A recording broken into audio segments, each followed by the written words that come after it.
खाल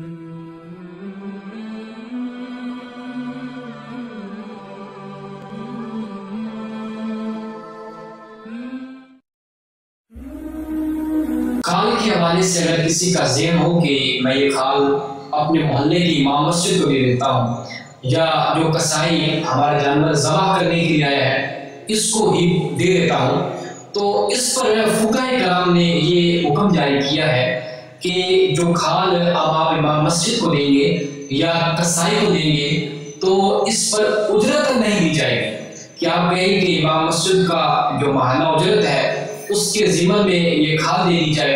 यानी उतने पैसे काट लिए जाए, या जो कसाई है उसको उजरत के तौर पर ये खाल दे दी जाए और उसकी उजरत में से इतने पैसे कम कर दिए जाए, तो ये जायज़ नहीं है क्योंकि जानवर अल्लाह की राह में कुर्बान हुआ है। तो जाहिर है जो खाल है वो भी अल्लाह की राह में ही कुर्बान हुई थी। तो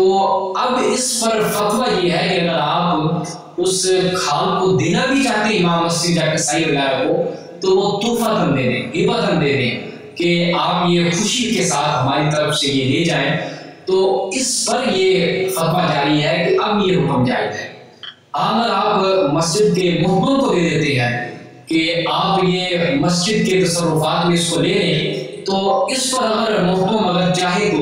उस खाल को बेचकर इमाम मस्जिद की तनख्वाह में दे देता है, तो ये जायज़ है। तो सूरत दीगर डायरेक्ट इमाम मस्जिद को खाल दे देना या कसाई को खाल दे देना उजरतन, तो ये जायज़ नहीं।